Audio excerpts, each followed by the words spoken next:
Social Justice Research Digital Narrative by Rebecca.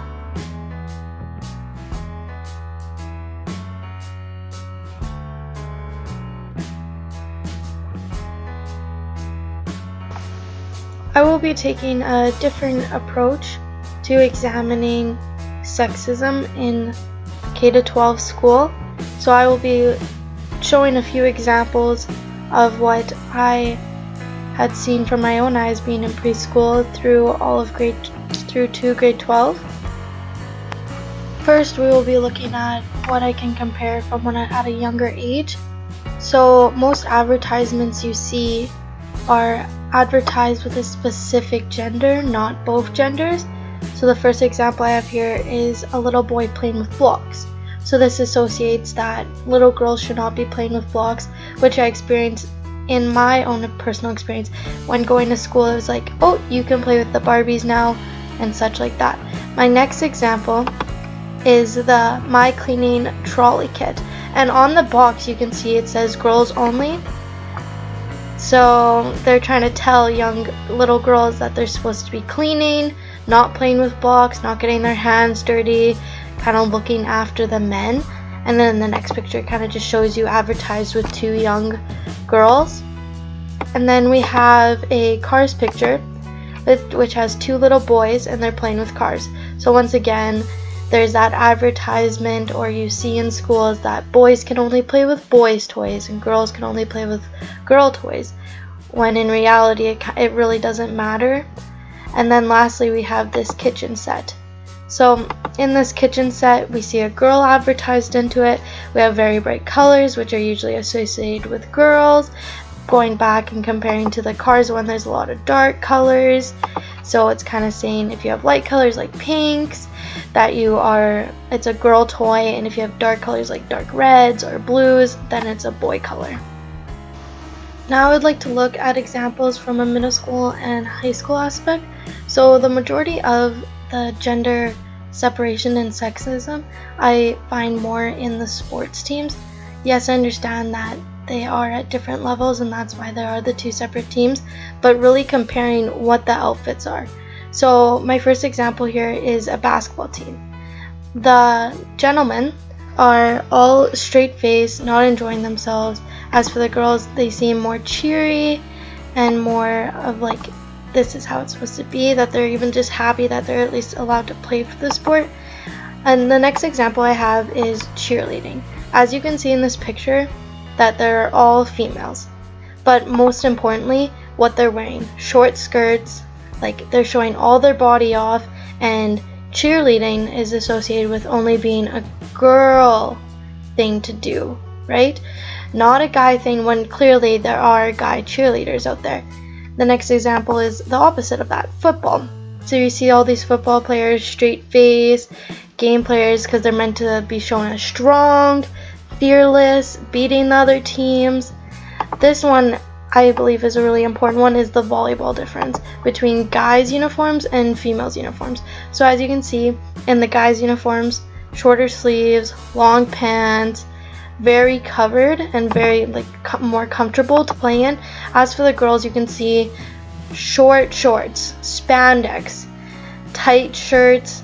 So really they're kind of more like a sex image.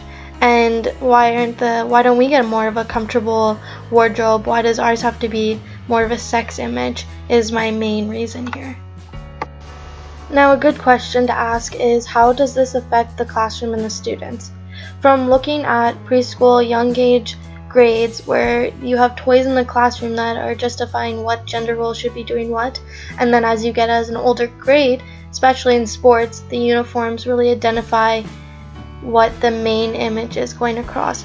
So this affects the classroom, because in the classroom those students are going to start to believe that this is my place, this is my gender, this is how I'm supposed to do things, and that really affects students, and they're not really expanding on themselves, because we know that in a social justice aspect that students can be whatever they want. Girls can do boy things, and there shouldn't even be that word that girls do boy things or boys do girl things. It's what you want to do, not just things are not justified by gender roles. That And that affects the students because they're going to think that they have to be a specific way because society tells them to be that way, and that affects the student, and then they don't really blossom into themselves or know exactly what they're doing. Now, here are a couple ways to challenge sexism in the classroom. I have a list of a couple ideas. 1, create a safe place. You don't want the students to come in and feel like they're obligated to be a certain way, like the gender roles, or like look a certain way because they are that gender. 2, challenge. So what I mean about challenge is that if someone says, oh, you're a woman, so you should be in the kitchen, challenge them. Be like, why would you say that? And then justify it and show them how not women can only be in the kitchen. And that's just an example, but challenge the students because you need to get them thinking about the sort of thing that sexism shouldn't be a thing and that we're all equal. 3, talk about it. Like, you can't wait for the students to bring it up. Talk about it so it's out in the air and get it worked out so they have a better understanding of it before they start throwing roles around. 4, make the most of your resources. So this could be in a younger age group. You can have books, or like if you have activities, like if you have Barbies or if you have blocks or something like that, make them useful so they can be for any gender, or make sure that like you say, hey, you can go play with Barbies even though you're a boy. Like there's nothing wrong with that. Or like when you say that, you don't even have to say even though you're a boy. It's just like, oh, if you want to go play with Barbies, you can play with Barbies. 5, roles. This one I think is really important, especially for elementary school, because personally growing up there was always roles for particular people or particular genders that you'd have to do every morning. They'd be like, water the plants, so the females would have to do that. And if you asked why, it was just, oh well, that's what a female would do, or kind of justified like that. So when you do roles, don't justify it by having gender. Just, a role is a role, it doesn't matter.